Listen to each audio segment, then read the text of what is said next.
Generasi Cerdas, siswa-siswi SMP Negeri 46 Kota Bekasi.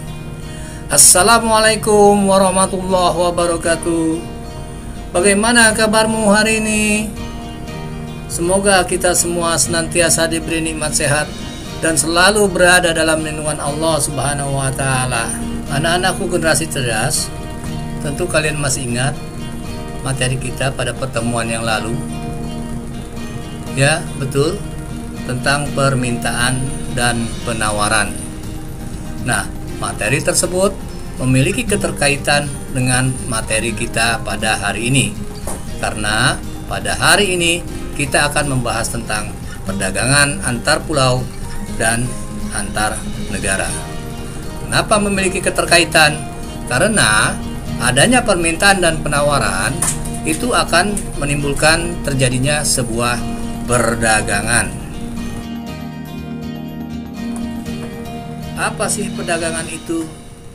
Istilah perdagangan mungkin sudah tidak asing lagi di telinga kita semua, karena dalam kehidupan sehari-hari ini sering banyak sekali kita jumpai.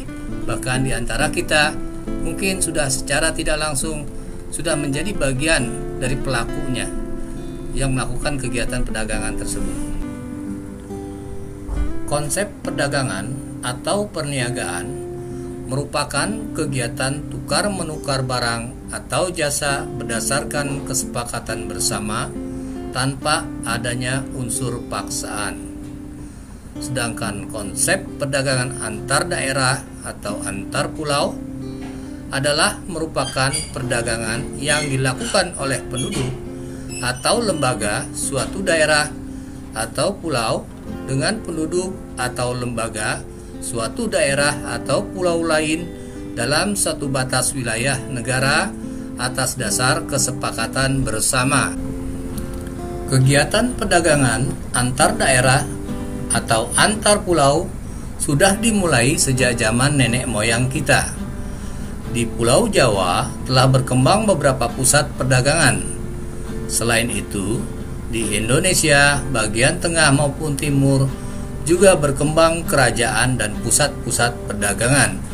Perdagangan yang dilakukan telah meluas ke seluruh penjuru Nusantara. Kegiatan perdagangan yang dilakukan tersebut memiliki beberapa tujuan, antara lain yaitu yang pertama adalah untuk memperoleh keuntungan. Tujuan utama dilakukan perdagangan antar pulau adalah untuk memperoleh keuntungan. Keuntungan diperoleh dari selisih antara harga beli dengan harga jual. Jika barang diproduksi sendiri, maka keuntungan diperoleh dari selisih antara harga jual dan biaya produksi. Dan tujuan yang kedua adalah untuk memperluas jangkauan pasar. Perdagangan sampai keluar daerah atau luar pulau dapat memperluas jangkauan pasar. Jangkauan pasar yang dimaksud adalah jumlah konsumen yang mengkonsumsi barang tersebut semakin banyak dan tersebar di beberapa daerah. Faktor-faktor yang mendorong perdagangan antar daerah antara lain adalah: 1. Adanya perbedaan faktor produksi yang dimiliki, terutama faktor produksi alam. Misal, daerah Kabupaten Wonosobo, Jawa Tengah, dengan tanahnya yang lebih subur, memungkinkan untuk memproduksi sayur mayur lebih banyak dan menjualnya sampai keluar daerah, dibandingkan dengan daerah Gunung Kidul yang kurang subur di wilayah Yogyakarta.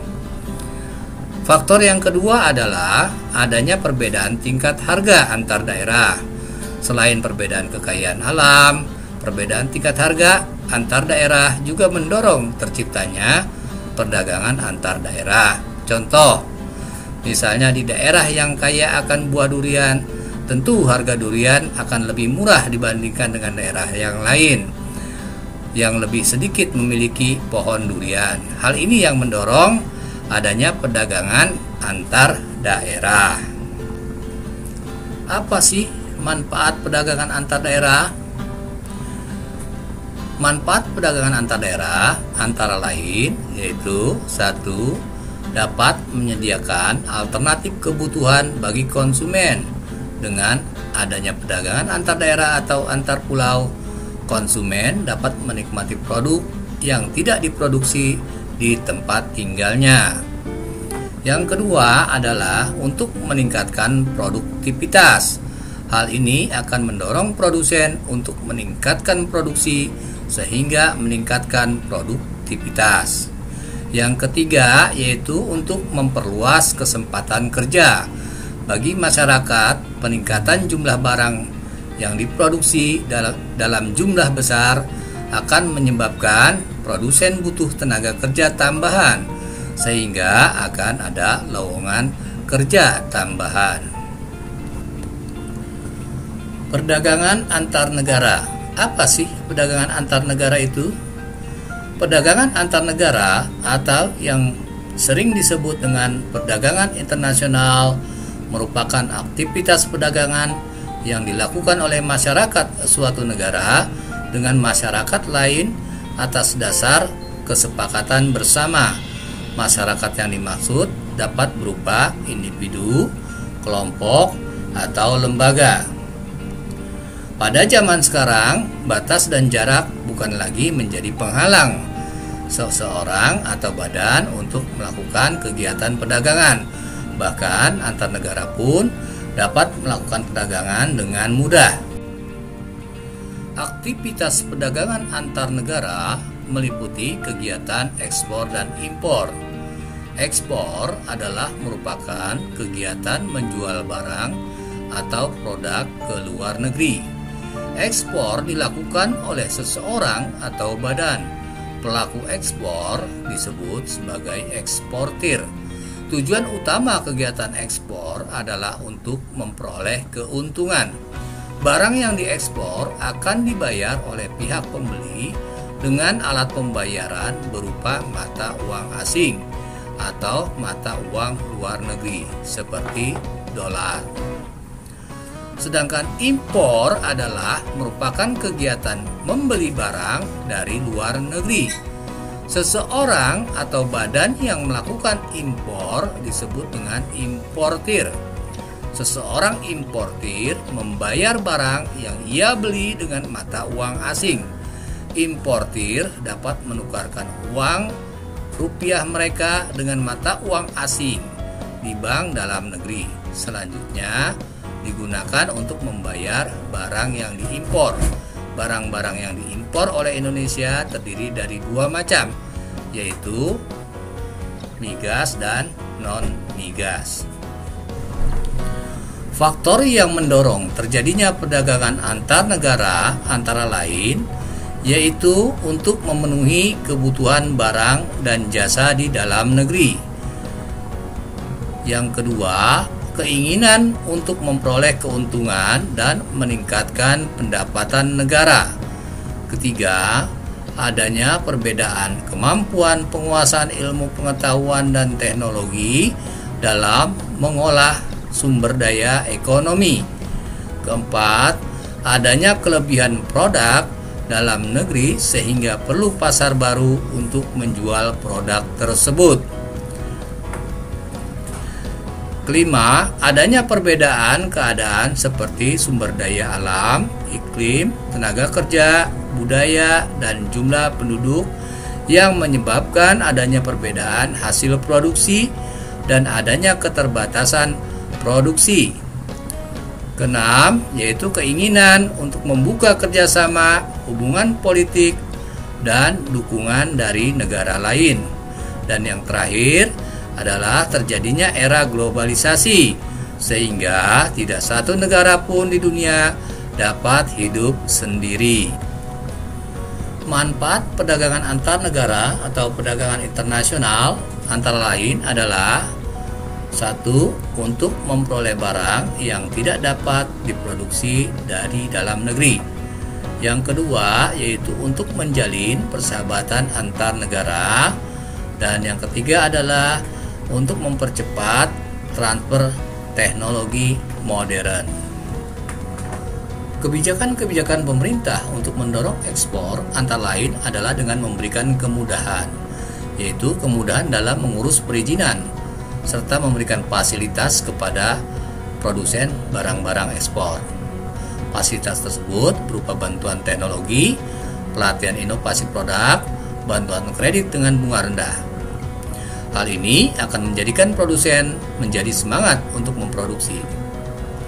Harga faktor produksi yang murah dapat menurunkan harga jual sehingga dapat meningkatkan daya saing perusahaan. Yang kedua adalah menjaga kestabilan nilai tukar rupiah. Kestabilan nilai tukar rupiah sangat penting bagi eksportir karena nilai tukar rupiah yang stabil terhadap mata uang asing akan mempermudah para eksportir untuk menghitung biaya produksi produk ekspornya. Dengan kepastian nilai rupiah, para eksportir lebih mudah dalam menentukan harga produknya di pasar internasional. Keadaan ini akan mengurangi tingkat keraguan eksportir untuk melakukan ekspor pada produk mereka. Yang ketiga adalah membuat perjanjian dagang. Perjanjian mengenai perdagangan internasional telah banyak dilakukan oleh beberapa negara.